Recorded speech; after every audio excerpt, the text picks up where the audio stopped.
హైదరాబాద్ చాదర్ఘాట్ ప్రాంతంలో మూసీ ఉధృతంగా ప్రవహించడంతో ఇళ్లలోకి చేరిన వరద నీరు. వరదల్లో చిక్కుకున్న వారికి డ్రోన్ల సహాయంతో ఆహారం సరఫరా చేస్తున్న అధికారులు. రంగారెడ్డి జిల్లాలో ఘోర రోడ్డు ప్రమాదం. తల్లి కొడుకు అక్కడికక్కడే మృతి.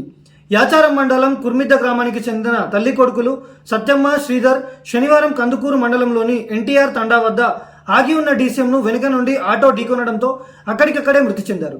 ఈ ప్రమాదంలో ఆటో డ్రైవర్ సూరికి శ్రీనివాస్ కూడా మృతి చెందారు. ఆటోలో ప్రయాణిస్తున్న పలువురికి గాయాలయ్యాయి. పోలీసులు కేసు నమోదు చేసుకుని దర్యాప్తు చేస్తున్నారు. హైదరాబాద్ మూసీలో కొండ చిలువ కలకలం. శనివారం సాయంత్రం అలీకేఫ్ చౌరస్తా సమీపంలోని మూసీ పరివాహక ప్రాంతంలో మరోసారి కొండ చిలువ కనిపించింది. ఉస్మాన్ సాగర్ నుంచి వరద నీరు భారీగా తరలిరావడంతో మూసారాంబాగ్ బ్రిడ్జ్ పైకి వరద నీరు చేరింది. దీంతో కొండ చిలువ బయటికి రావడంతో స్థానికులు భయాందోళనకు గురయ్యారు. అధికారులు వెంటనే స్పందించి కొండ చిలువను తరలించాలని కోరుతున్నారు. భారత విదేశాంగ మంత్రి జైశంకర్ ఐక్యరాజ్య సమితిలో పాకిస్తాన్పై పరోక్షంగా తీవ్ర విమర్శలు చేశారు. భారతదేశ పొరుగు దేశాన్ని ప్రపంచ ఉగ్రవాదానికి ప్రధాన కేంద్రంగా అభివర్ణించారు.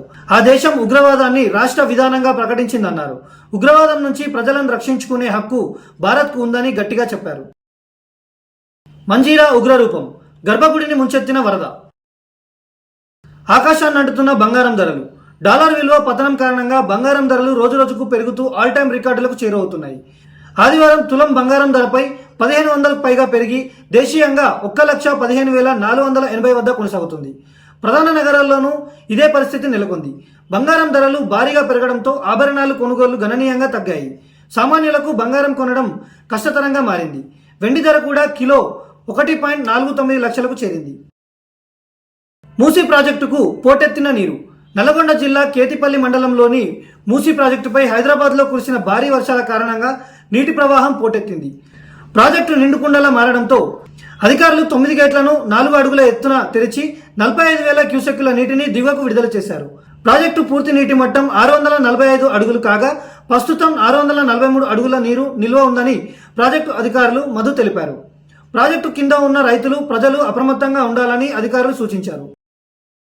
తమిళనాడులోని కరూర్ తొక్కిసలాట ఘటనలో కేంద్ర హోంశాఖ ఆరా తీసింది. ఈ దుర్ఘటనపై తక్షణమే నివేదిక పంపాలని రాష్ట్ర ప్రభుత్వాన్ని కోరింది. కేంద్ర హోంమంత్రి అమిత్ షా తమిళనాడు సీఎం స్టాలిన్, గవర్నర్ రవికి ఫోన్ చేసి ఘటన వివరాలను అడిగి తెలుసుకున్నారు. కరూర్ తొక్కిసలాట నేపథ్యంలో టీవీకే జిల్లా కార్యదర్శిపై పోలీసులు కేసు నమోదు చేశారు. ఈ ఘటనలో పోలీసుల వైఫల్యం లేదని డీజీపీ వెంకటరామన్ తెలిపారు. 10,000 మందికి అనుమతి ఇవ్వగా దాదాపు 27,000 మంది హాజరయ్యారని, విజయ్ ఆలస్యంగా రావడంతోనే జనం పెరిగి తొక్కిసలాట జరిగిందని వెల్లడించారు. తమిళనాడులోని కారూరులో సినీ నటుడు టీవీకే అధ్యక్షుడు విజయ్ ప్రచార సభ సందర్భంగా జరిగిన తొక్కిసలాటలో 39 మంది మృతి చెందిన విషయం తెలిసిందే. ఈ ఘటనకు సంబంధించి టీవీకే ప్రధాన కార్యదర్శి బుస్సీ ఆనంద్ సహా 4 నేతలపై కేసు నమోదు చేశారు. టీఎన్పీపీడీఎల్ చట్టంతో పాటు పలు సెక్షన్ల కింద కారూరులో ఈ కేసు ఫైల్ అయింది. లడక్ అల్లర్లు. సోనం వాంగ్చుక్ ను జోధ్పూర్ కు తరలింపు. లడక్ లో జరిగిన అల్లర్ల వెనుక కుట్ర కోణంపై పోలీసులు లోతుగా దర్యాప్తు చేస్తున్నారు. ఉద్యమకారుడు సోనం వాంగ్చుక్ ను పాకిస్తాన్తో సంబంధాలు ఉన్నాయని ఆరోపిస్తూ జాతీయ భద్రతా చట్టం కింద కేసు నమోదు చేసి రాజస్థాన్లోని జోధ్పూర్ కు తరలించారు. అరబ్ విప్లవం, నేపాల్ జెన్జెడ్ ఉద్యమాలను ప్రస్తావిస్తూ లడక్ యువతను రెచ్చగొట్టారని కేంద్రం ఆరోపిస్తోంది. వాంగ్చుక్ పై పాకిస్తాన్ ఏజెంట్తో సంబంధాలున్నాయని, విదేశీ నిధులపై కూడా దర్యాప్తు జరుగుతోందని లడక్ డీజీపీ ఎస్టీ సింగ్ జమ్మాల్ తెలిపారు.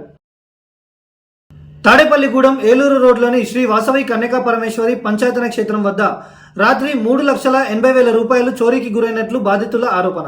సుజుకి యాక్సెస్ వాహనాన్ని ఆలయం బయట ప్రధాన రహదారిపై పార్క్ చేసి దర్శనానికి వెళ్లిన భక్తులు దర్శనానంతరం బయటికి వచ్చి పరిశీలించగా ద్విచక్ర వాహనం సీటు లేచి ఉండడంతో తనిఖీ చేసుకున్న వాహన యజమాని బండిలో 3.8 లక్షలు కనిపించకపోవడంతో పోలీసులను ఆశ్రయించిన భక్తుడు.